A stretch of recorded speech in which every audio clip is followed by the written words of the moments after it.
সবাইকে শুভ সকাল। সবার সকালটা ভালো মতো শুরু হোক, তাহলে দিনটাও ভালো যাবে।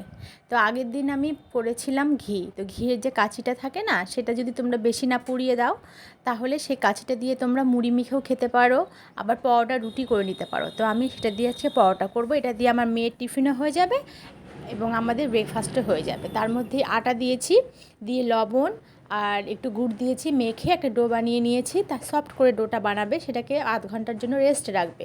তো আমার মেয়ে যেতে যেতে তো এখনও 1 ঘন্টা আমাদের রেস্ট হয়ে যাবে, কিন্তু মেয়েকে 10 মিনিট রেস্টে রাখার পরে সেটাকে মেয়েকে আমি ভেজে দিলাম।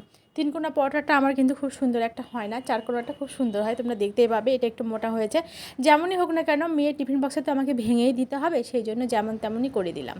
দিয়ে ওকে আমি ঘরে বানানো সন্দেশ আছে আমার, আর আমার শাশুড়ি মা পাঠিয়েছিল বোঁদে, সেটা আছে, সেটা দিয়ে ওকে স্কুলের জন্য দিয়ে দেবো। ওকে আর ঘুগনিটা দিলাম না, কারণ ঘুগনিটা দিলে না আর মানে কেমন হয়ে যায় টিফিন বক্সটা, সেই জন্য ওটা আর দিলাম না। ও বললো মা দিও না।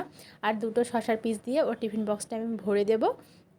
তো আজকের ব্রেকফাস্টটা একটু হেভি ছিল আমাদের। যাই হোক, এখন খেয়ে নিলে আর খিদে পাবে না, সেই জন্য একটু হেভি করে নিলাম। ওর বাবাও ঘরে খাবে না, ও যে কখন খাবে তার নেই ঠিক, দুপুর হয়তো 2-3টে বেজে যেতেও পারে। তো হেভি করে নিলে আর খিদেও পায় না।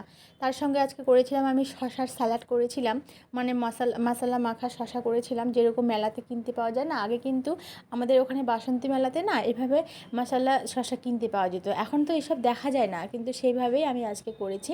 তো ব্রেকফাস্টটা আজকে হেভি ছিল, তোমরা দেখতেই পাচ্ছ। টাটা, সবাই খুব ভালো থেকো।